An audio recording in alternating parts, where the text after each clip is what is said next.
kita. Ada sebuah hadis yang diriwayatkan ya oleh Imam Bukhari, dan ini menjadi slogan kita. Ini harus harus kita tanamkan, kita internalisasikan dalam diri kita. Apa itu al-muslimu? Ikutin Bu. Al-muslimu Man salimal muslimuna. man salimal muslimuna Min lisanihi. min lisanihi Wa yadi. wa yadihi. Jadi al-muslimu man salimal muslimun min lisanihi wa yadihi.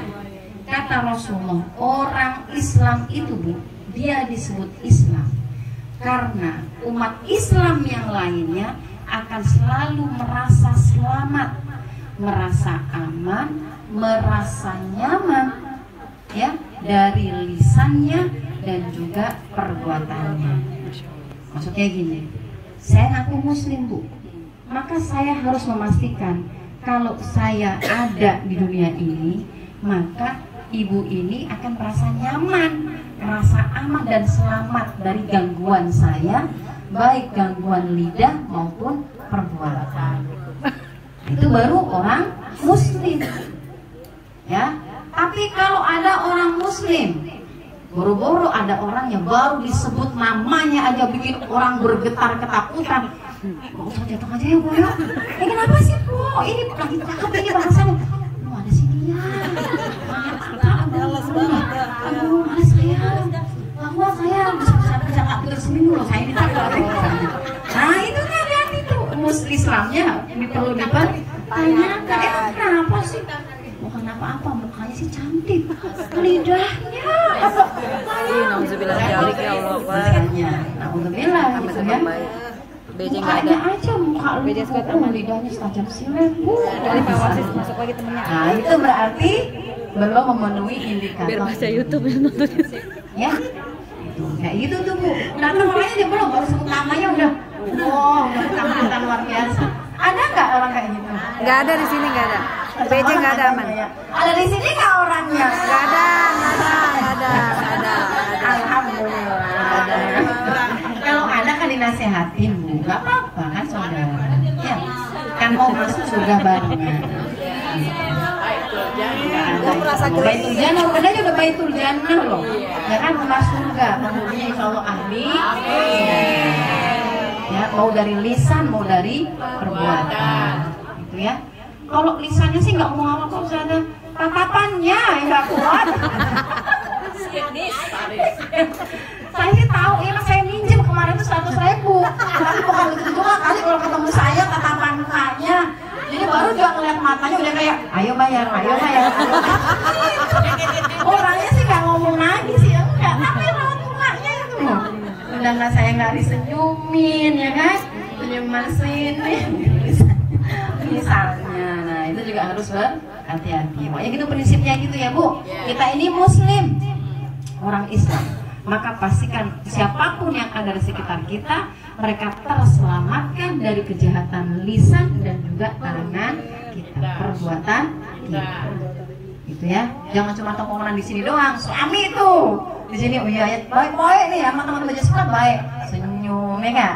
Ngomongnya gitu kan lemah lembut. Oh iya bisa dibantu kok. Ini gimana? Bilang sama suami aja. Tak dulu apa? Baru juga nyampe rumah tak kopi aja.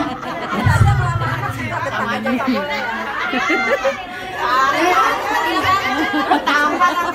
Ya itu sama kan orang di sekitar kita juga, malah orang terdekat kita. Kalau kata suaminya, izin ngaji ya, dan kita pada cakap anaknya ya, sama kelakuan anaknya. Siapa sih gurunya gitu? Padahal saya ngajarinnya bener loh. Di videoin bener kan ya, di videoin bener. Buka tuh YouTube-nya. Ngajarinnya bener. Enggak usah sama suami aman, suami aman sama anak yang kan. Kata kalau pagi bangun jam 5. Jam 7 baru bangun, udah tahu berangkat jam 7. Kan repot juga main, komel pagi ya. Anak berangkat sekolah bukannya didoain, disalimi, dipeluk, dicium, didoain, diomelin. Ntar pulang begitu juga. Kita pulang dari ngaji, tahu tas gimana, sepatu masih berantakan. Bocah ya, dikasih tahu sama nari. Apa ya? Ya masih Jalan kebelet pipis. Kok kamar mandi?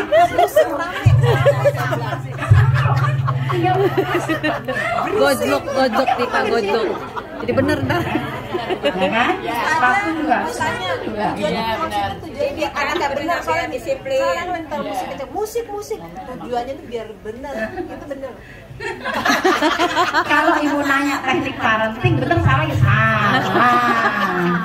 Karena gini, saya dapat dari ilmu dari teman saya. Jadi ternyata ketika kita manusia itu emosi kita yang bermain terlalu dominan, maka otak itu otak yang bagian merekam suara atau informasi suara itu nggak akan masuk, dia menyempit. Gitu. Yang lebih masuk dengan sentuhan. Jadi misalnya ibu kita marahin anak, otomatis langsung kamu gitu, anak pasti gitu bu. Emosinya kan takut pasti bu, kalau kita marahin anak apa emosi yang keluar? Takut, iya takut kan? Emosi takut itu yang mendominasi. Dia kita ngomong 1 jam 2 jam makanya masuk bu. Kalau katanya sih menurut informasi malah nggak mempan kalau dihalusin. Siapa itu? Fitrahnya nggak begitu. Iya. Dilembutkan tetap. Fitrahnya nggak begitu. Belum aja nanti dibalas sama anaknya. Rata kalakal jana. Jangan marah bagimu surga. Gitu. Jangan ngomel bu. Nanti nggak dapat surga loh. Gitu gimana? Karena fitrahnya nggak begitu. Lihat kenyataannya. Enggak sih, nggak pakai ngomel bisa kok bu. Iya, nggak pakai ngomel bisa. Bukan ngomel sih sebenarnya, lebih kayak ketegasan dan konsistensi itu mungkin. Tapi kan itu bukan sama dengan marah bu. Kalau kita artikan tegas itu marah lain lah, gitu kan, lain gitu. Jadi tegas dan konsisten itu harus. Tapi kan tidak sama dengan marah bu, nggak sama dengan ngomel. Kan bisa aja, mas tasnya. Gitu. Memang harus ingetin berulang kan. Ayo sepatunya gitu. Konsekuensi boleh misalnya. Ayo kesan pakai nih udah ada raknya masih juga berantakan, taruh di tempat sampah aja tasnya. Jadi nggak perlu yang ngomong gitu kan, juga nggak perlu kan. Gitu. Jadi seperti itu ya. Katanya perlu mengomel itu. Mengomel Perlu. bukan mengomel sih sebenarnya, mengeluarkan 50.000 kata yang perlu. Ngomel aja udah capek ngomel aja. Ngomel kan konotasinya ngomel pasti kan jelek. Mengkomunikasikan keluarin 50.000 itu nggak apa-apa, tapi juga nggak perlu. Gimana sih ayam? Suamimu lama-lama kabur bu, begitu tiap hari, ya kan ngomel mulu ya, gitu ngomel mulu. Sampaikan aja, tapi kan bisa aja. Pernah bu, ngomel. Kalau anak kan suruh sholat susah banget ya.